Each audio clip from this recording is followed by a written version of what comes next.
And I want to start with Peter Andren very briefly because Cathy's mentioned him twice now. My memories of Peter Andren and what caught my attention in the first place was A, that he kind of came from nowhere. He was a newsreader in the electorate. I'm not even sure what motivated him to run when he did, but he won. He actually got across the line.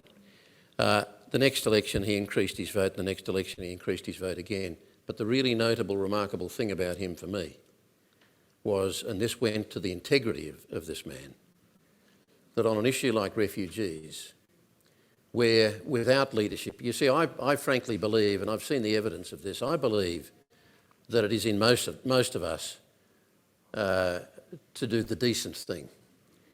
Compassion is a natural attribute in all of us, and sometimes we might bury it deep, but it's there, and it's there to be plumbed.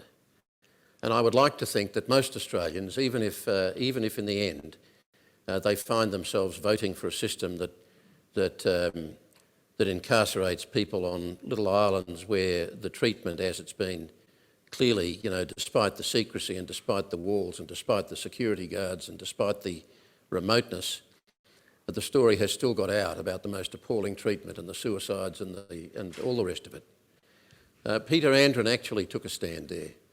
He eyeballed his electorate, and I didn't come into the electorate when this was happening, but I read about it and I heard about it. This man, Keating has said that the two things you need most to be a leader are courage and imagination. Well, Peter Andren certainly had the courage, and he had the integrity, and his vote went up.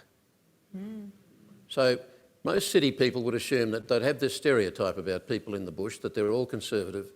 There's an element of rednecks amongst them, and I can tell you, I've met my share of rednecks in the cities. So these assumptions. And Peter Andren proved them wrong. Peter Andren proved them wrong. Cathy talks about her better self.